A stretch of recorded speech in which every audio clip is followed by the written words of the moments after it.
बोलो वृंदावन बिहारी लाल के जय। जय जय श्री राधे। तो इस प्रकार से बंधुओं,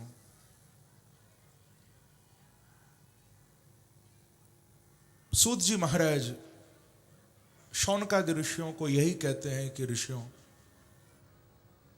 भागवत हमें जन्म और मृत्यु के चक्र से छुड़ा देती हैं। बिल्कुल शांत होकर सुनिए। सूत जी कह रहे हैं कि ऋषियों, ये भागवत की कथा तो देवताओं को भी दुर्लभ है। बड़े बड़े देवता भी इस अमृत को पीने के लिए तरसते हैं, क्योंकि स्वर्ग में देवताओं के पास अमृत है, हम लोगों ने ऐसा सुना है, लेकिन स्वर्ग के अमृत को पिया तो नहीं है। कौन है यहां पर ऐसा भाई या हमारी माता बहन जो स्वर्ग जाके अमृत पी के आई हो या आया हो? कोई पी के आया? बोलो तो, हां या ना? नहीं पी के आए ना।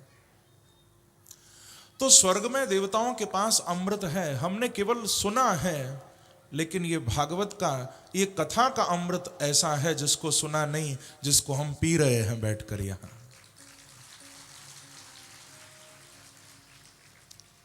इस अमृत का हम पान कर रहे हैं।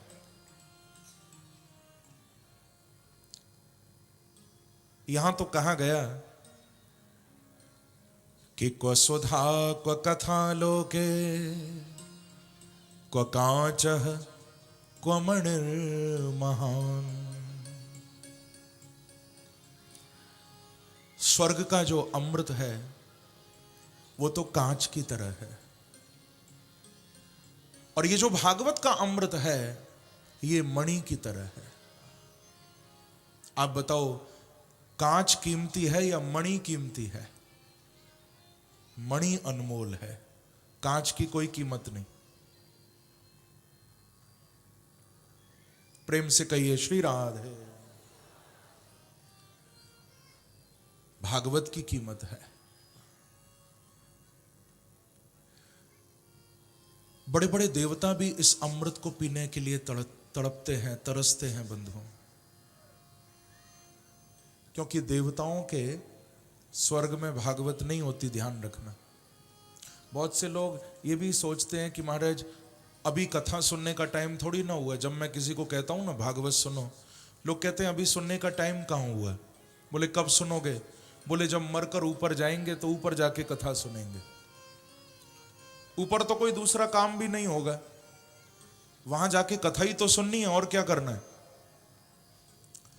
लेकिन ध्यान रखना बंधुओं,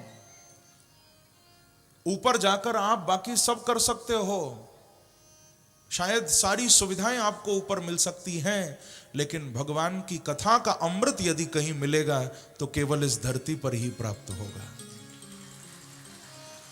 ये कथा रूपी अमृत और कहीं मिलेगा ही नहीं आपको। स्वर्गे सत्ये च कैलाशे वैकुंठे नास्त्ययं रसः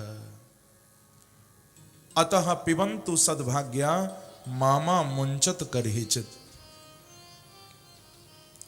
इस अमृत को जितना हो सके यहां पियो, ये वहां नहीं मिलेगा। प्रेम से कहिए श्री राधे। ये भागवत का अमृत तो केवल यहीं प्राप्त है। जिस समय भगवान राम सारे अयोध्या वासियों को लेकर अपने साकेत जा रहे थे, हनुमान जी को भी भगवान बोले कि हनुमान जी आप भी चलो हमारे साथ। हनुमान जी महाराज ने कहा कि प्रभु पहले आप एक बात हमें बताओ, हम आपसे जानना चाहते हैं कि क्या आपके दिव्य साकेत धाम में आपकी कथा सुनने को मिलेगी? भगवान राम कहते हैं कि हनुमान जी, हमारे साकेत में आपको हमारा दर्शन मिल जाएगा, हमारे साकेत में आपको हमारा सानिध्य मिल जाएगा, हमारी सेवा भी मिल जाएगी। लेकिन क्षमा करना हनुमान जी, आपको हमारे साकेत धाम में कथा नहीं मिलेगी, कथा तो यहीं मिलेगी। हनुमान जी महाराज भी बोले कि प्रभु फिर आप भी थोड़ा मेरे हृदय की बात सुन लो, मैं आपके दर्शन के बिना रह सकता हूं, क्योंकि दर्शन तो आपका हृदय में ही हो जाता है। मैं आपकी सेवा, आपके सानिध्य के बिना भी रह सकता हूं, लेकिन हनुमान जी कहते हैं मैं आपकी कथा के बिना नहीं रह सकता हूं प्रभु। हनुमान चालीसा में गाते हो ना आप सब कि प्रभु चरित्र सुनिवे को रसिया, राम लखन सीता मन बसिया। हनुमान जी भगवान की कथा सुनने के रसिया हैं। कौन है? देखो, जब मैं कुछ पूछा करूं तो सब बोल दिया करो, ताकि मुझे भी मालूम चलता रहे कि सब जग रहे हो। प्रेम से कहो श्री राधे। क्योंकि भगवान की कथा में निद्रा देवी आ जाती हैं कभी कभी, और जिसके ऊपर ये कृपा करती है ना, उसके सारे कथा के फल को ले जाती हैं। एक बार कोई व्यक्ति डॉक्टर के पास गया, उस बेचारे को नींद नहीं आती थी, बहुत उसने इलाज कराया फिर भी उसको नींद नहीं आती थी।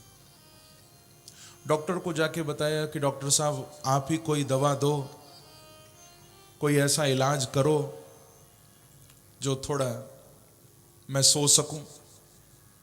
डॉक्टर ने उसको एक दवा दी, कहा कि इसको खाना रात को, फिर देखते हैं तुम सो पाते हो या नहीं। घर गया, दवा खाई, सो भी गया, उसको नींद आ गई।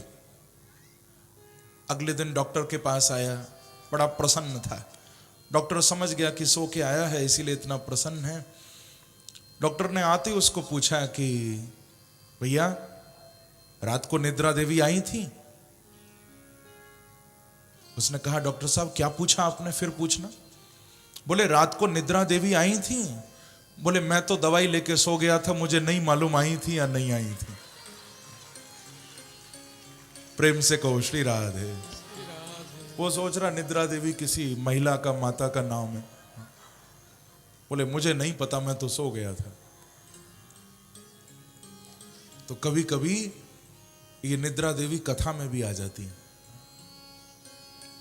तो थोड़ा इनसे सावधान रहना, थोड़ा संभल के। तो मैं आपको निवेदन कर रहा था बंधुओं, भगवान की कथा ये तो देवताओं को भी दुर्लभ है। हनुमान जी महाराज भगवान की कथा सुनने के रसिया हैं। इसीलिए गोस्वामी जी ने ऐसा नहीं कहा कि रामचरित सुनवे को रसिया।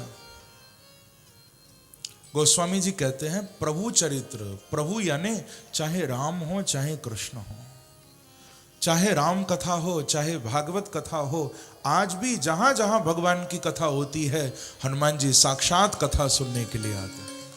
आज भी बोलो हनुमान जी महाराज की जय। जहां जहां कथा होती है हनुमान जी आते हैं। आप लोग भी जब कथा सुनने बैठो थोड़ा संभल के बैठना, क्या पता आपके बगल में जो कथा सुन रहा है वो हनुमान जी हो, किसी भी रूप में आ सकते हैं। क्योंकि गोस्वामी तुलसीदास जी जब काशी में, बनारस में 80 घाट पर कथा करते थे, तो एक दीनहीन कोढ़ी के रूप में हनुमान जी रोज कथा सुनने आते थे। ये बात किसी से छुपी नहीं, ये तो सच्ची घटना है। तो जहां जहां कथा होती है हनुमान जी महाराज आते हैं सुनने। बंधुओं, केवल हनुमान जी नहीं, भगवान के बड़े बड़े भक्त उद्धव जैसे, प्रहलाद जैसे, अर्जुन जैसे बड़े बड़े भक्त जहां जहां कथा होती है कथा सुनने आते हैं, अनेक रूपों में। और केवल यही नहीं, गंगा जैसी, यमुना जैसी पवित्र नदियां भी कथा सुनने आती हैं। जहां जहां भागवत की कथा होती है, सर्वाणि तीर्थानि वसंति तत्र, सारे तीर्थ, चारों धाम वहां पर कथा सुनने के लिए आते। केवल देवता ही नहीं आते, जितने भी तीर्थ हैं, जितने भी धाम हैं, सब कथा सुनने आते।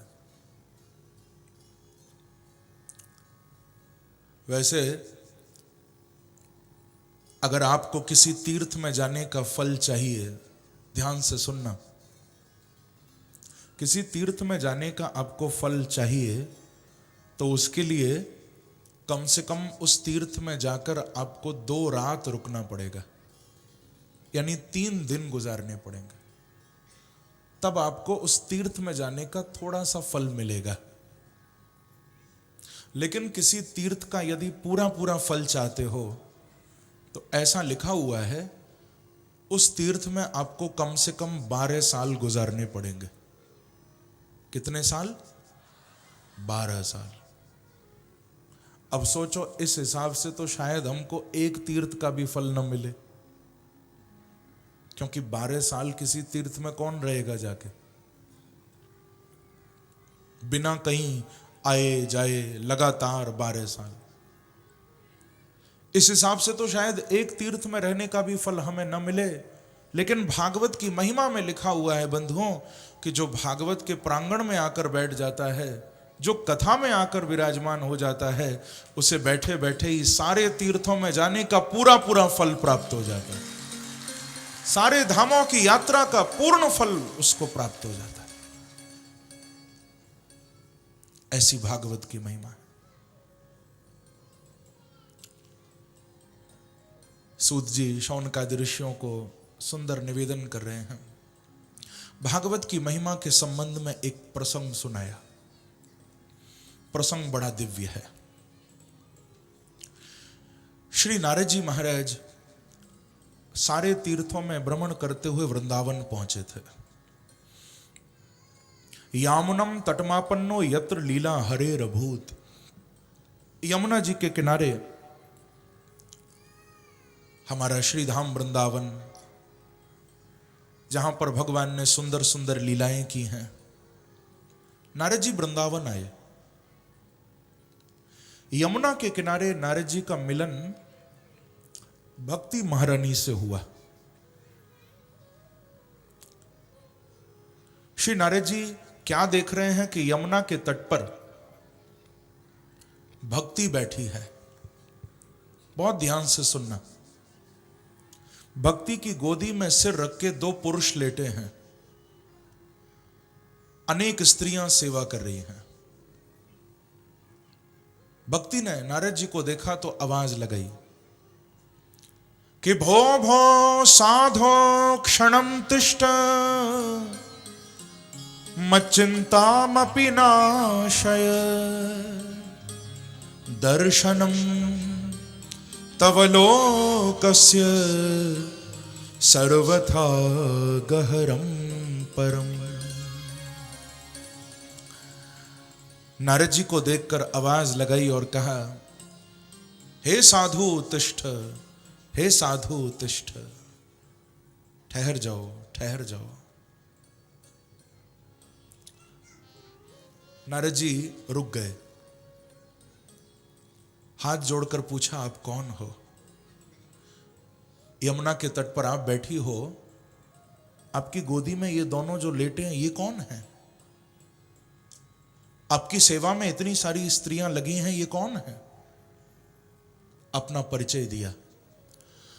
अहम भक्तिर्तिख्याता इमौ में तनयौ मतौ ज्ञान वैराग्य नामानो काल योगे न जर्जरो। बड़ा ही प्यारा परिचय दिया। कहती हैं नारद जी, अहम भक्ति, मैं साक्षात भक्ति हूं। इमौ में तनयौ, ये दोनों जो मेरी गोद में सिर रख के लेटे हैं ना, ये कोई और नहीं है, ये मेरे बच्चे हैं, मेरे बेटे हैं। एक का नाम है ज्ञान, दूसरे का नाम है वैराग्य। ये मेरे पुत्र हैं। मेरी सेवा में इतनी सारी स्त्रियां लगी हैं, आप देख रहे हो नारद जी, ये भी कोई साधारण नहीं है। ये सब गंगा यमुना आदि पवित्र नदियां हैं। नारद जी ने पूछा कि हे देवी, आप उदास क्यों हो, परेशानी क्या है? तो कहा कि नारद जी, आपसे क्या छुपा है, आप तो साधु हो। देखो, साधु शब्द बड़ा ही प्यारा है। साधु का अर्थ होता है साधनोति परम कार्यम इति साधु,